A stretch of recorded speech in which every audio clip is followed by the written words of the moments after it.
बिस्मिल्लाहिर्रहमानिर्रहीम। आज हम बनाएंगे बोम्बिल का भुजोना।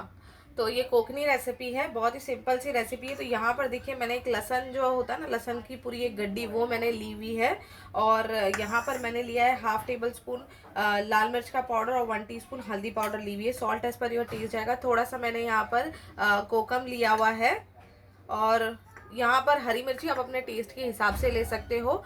और यहाँ पर थोड़ा सा हरा धनिया मैंने लिया है। और बोम्बिल मैंने 6 से 7 मैंने बोम्बिल लिए।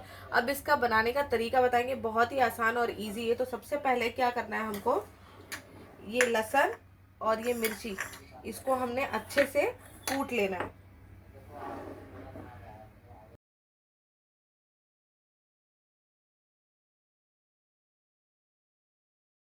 तो यहाँ पर देखिए जिसमें हमको बनाना है उसी में ही ये लहसुन डाल देंगे, कुटा हुआ लहसुन,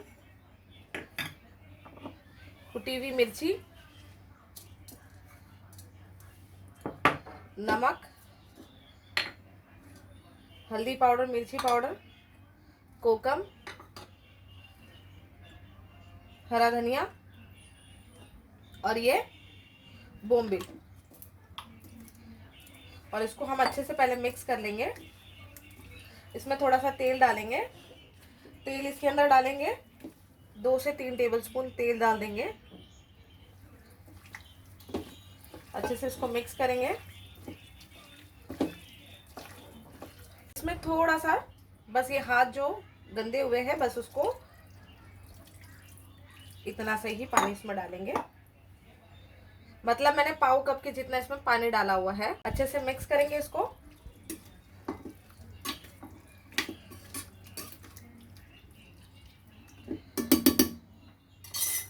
कवर करेंगे और इसको गैस पे रखेंगे 10 मिनट के लिए फास्ट फ्लेम पर। तो यहाँ पर देखिए अच्छे से इसको उबाल आ गया है। बस इसको भी हल्के से सा घुमाएंगे और इसको और 2 मिनट अच्छे से पकाएंगे। फास्ट फ्लेम पर पकाएंगे ढक्कन रख के। तो यहाँ पर देखिए ये अच्छे से बोम्बिल का भुजोना बनकर रेडी है। अभी बस इसको हम सर्व करेंगे। तो यहाँ पर देखिए बोम्बिल का भुजोना जो है बनकर तैयार है। बहुत ही इजी तरीके से बन जाता है। ये झटपट वाली रेसिपी है और बहुत ही टेस्टी बनती है। तो अगर आपको हमारी रेसिपी अच्छी लगी होगी तो प्लीज़ लाइक कीजिएगा, शेयर कीजिएगा और हमारे चैनल को ज़रूर सब्सक्राइब कर दीजिएगा। अल्लाह हाफ़िज़। और मम्मी के लिए भी ज़रूर दुआ करना।